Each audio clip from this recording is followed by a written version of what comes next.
കൊച്ചിയിൽ നിന്ന് തൊഴിൽ ചൂഷണത്തിന്റെ വാർത്തകൾ വരുമ്പോൾ തിരുവനന്തപുരത്ത് നിയമനം കാത്തിരിക്കുന്ന കുറച്ച് ഉദ്യോഗാർത്ഥികളുണ്ട്.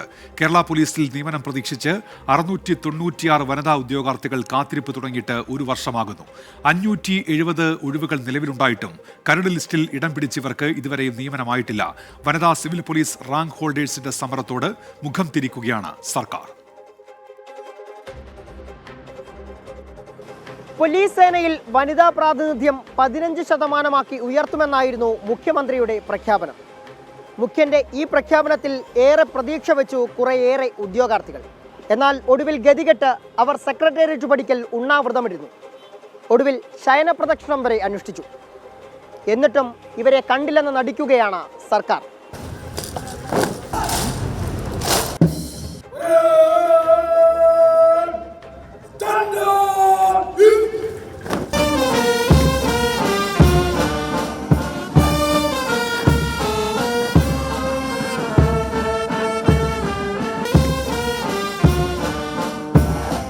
പോലീസ് സേനയ്ക്ക് പുറമെ വനം വകുപ്പിലും വനിതകളെ ജോലിക്കെടുത്ത വിപ്ലവം സൃഷ്ടിച്ച സർക്കാർ.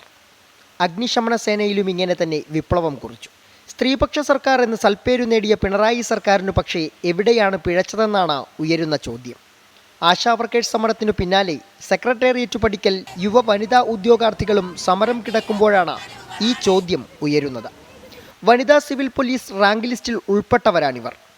2024 April 20 Kerala public service commission പ്രസിദ്ധീകരിച്ച റാങ്ക് ലിസ്റ്റ് അവസാനിക്കാൻ 12 ദിവസം മാത്രം ശേഷിക്കെ നിയമനം കാത്ത 672 പേരാണ് ബാക്കി. ലിസ്റ്റിൻ്റെ കാലാവധി നീട്ടാനൊന്നും ഞങ്ങൾ ഒരിക്കലും ആവശ്യപ്പെടുന്നില്ല. പരമാവധി നിയമനം ഒരു 50-60% നിയമനം നടത്തണമെന്നാണ് പറയുന്നത്. 100% നിയമനം നടക്കണമെന്ന് ഞങ്ങൾ ഒരിക്കലും ആവശ്യപ്പെടുന്നില്ല.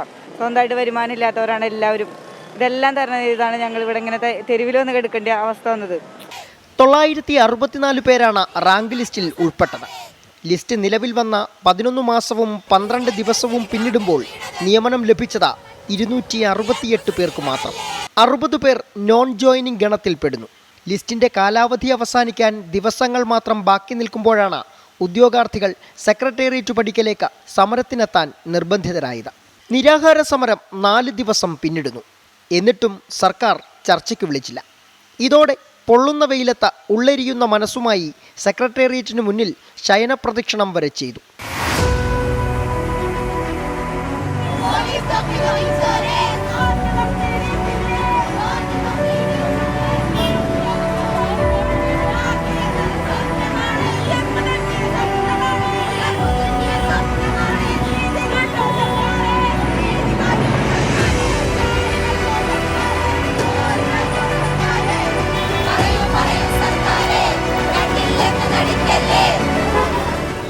അവസ്ഥ എന്ന് പറയുമ്പോൾ എൻ്റെ അച്ഛന് ആക്സിഡൻ്റ് ആയി ജോലിക്കൊന്നും പോകാൻ പറ്റാത്ത ഒരാളാണ്. അമ്മ കിഡ്നി പേഷ്യൻ്റാണ്. ഞാൻ ഈ ജോലിക്ക് പോയാണ് എനിക്ക് എൻ്റെ കുടുംബം കഴിയുന്നത് പോലും. അതിൽ നിന്നൊന്ന് രക്ഷപ്പെടാനാണ് ഞാനിരുന്ന് ഉറക്കം പോലും ഇല്ലാതെ പഠിച്ച് ഈ ഒരു ലിസ്റ്റ് വന്നിട്ട് പോലും നിയമനം നടക്കുന്നില്ല. ഇത്രയും നാളുവാണെങ്കിൽ നിയമനം നടന്നുകൊണ്ടിരുന്ന പോസ്റ്റിൽ ഇതെന്ത് പറ്റിയെന്ന് പോലും അറിയത്തില്ല.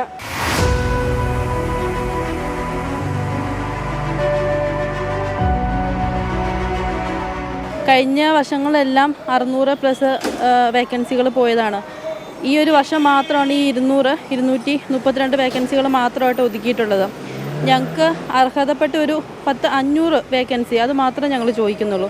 ഈ 11 മാസക്കാലവും ഞങ്ങൾ സർക്കാരിൽ വിശ്വസിച്ച് സർക്കാരിൻ്റെ മുന്നിൽ ഓരോ വാതിലുകളും മുട്ടി. എല്ലാ MLA-മാരെയും മന്ത്രിമാരെയും എല്ലാം കണ്ടു. അവരെല്ലാം ഞങ്ങൾക്ക് ഒത്തിരി പ്രതീക്ഷ തന്നു. ആ നിമിഷവും പ്രതീക്ഷയോട് തന്നെ 11 മാസം ഞങ്ങൾ വെയിറ്റ് ചെയ്തു. ഇപ്പം എല്ലാ പ്രതീക്ഷയും അവസാനിച്ചു. എങ്കിലും ഇനി സർക്കാരിൻ്റെ മുന്നിൽ നിന്നാണ് ഞങ്ങൾക്ക് എന്തെങ്കിലും കിട്ടാനുള്ളത്. അത് ഈ ചുരുങ്ങിയ ദിവസത്തിൽ സർക്കാർ തരും എന്നൊരു വിശ്വാസമുണ്ട്. അതുകൊണ്ടാണ് ഈ 4ാം ദിവസവും നിരാഹാരം ഇരുന്നിട്ടും എനിക്കും തീരെ വയ്യ. എൻ്റെ കൂടെ ഉണ്ടെങ്കിൽ 2 പേരും വീണു. നിലവിൽ 14 ജില്ലകളിലുമായി 570 വനിതാ സിവിൽ പോലീസ് ഓഫീസർമാരുടെ ഒഴിവുണ്ട്. അപ്പോഴാണ് ഈ തസ്തികയിലേക്കുള്ള എല്ലാ പരീക്ഷകളും പാസ്സായ ഉദ്യോഗാർത്ഥികൾ സമരവുമായി തെരുവിൽ കിടക്കാൻ വിധിക്കപ്പെട്ടിരിക്കുന്നത്. നിയമനം വേഗത്തിലാക്കുക എന്നതാണ് സമരക്കാരുടെ പ്രധാന ആവശ്യം. എന്തായാലും ഞങ്ങൾ 19-ാം തീയതിയാണ് ഞങ്ങൾ കാലാവധി അവസാനിക്കുന്നത്. അതുവരെ ഞങ്ങൾ കൊണ്ടുപോകും ഞങ്ങളെ ഈ പ്രതിഷേധം. സേനയിൽ വനിതാ പ്രാതിനിധ്യം 15% മുഖ്യമന്ത്രിയുടെ വാക്കുകൾ അട്ടിമറിച്ച പുരുഷന്മാർക്കും സ്ത്രീകൾക്കുമായുള്ള നിയമനാനുപാതം 9 പുരുഷ പോലീസിന് 1 വനിതാ പോലീസ് എന്നാക്കിയെന്നും സമരക്കാർ ആരോപിക്കുന്നു. വനിതകളാണ്. ഉറക്കമിളച്ച് പഠിച്ച് ലിസ്റ്റിൽ ഇടം പിടിച്ചവരാണ്. പോലീസ് സേനയിലേക്ക് പ്രാപ്തരെന്ന് തെളിയിച്ചവരുമാണ്. ഇനിയും ഇവർക്ക് മുന്നിൽ സർക്കാർ കണ്ണു തുറന്നില്ലെങ്കിൽ അത് വലിയ നീതികേടാണ്. സെക്രട്ടേറിയറ്റ് പടിക്കൽ നിന്നും ക്യാമറാമാൻ രാജ്കിരണിനൊപ്പം സുജിത് സുരേന്ദ്രൻ, 24. പൊതുജനം കഴുതയല്ല സാർ. ഇപ്പോൾ ഈ വാർത്ത കാണുന്ന പ്രേക്ഷകരും പ്രതികരിക്കുന്നുണ്ട്. സർക്കാരിന്റെ വാഗ്ദാനങ്ങളെല്ലാം വാക്കുകളിൽ മാത്രം ഒതുങ്ങിപ്പോകുന്നു എന്നുള്ള വിമർശനങ്ങൾ ആരിഫ് ഹാഷ്മി കളത്തൂരിന്റെ ഭാഗത്തു നിന്നൊക്കെ ഉയരുന്നുണ്ട്.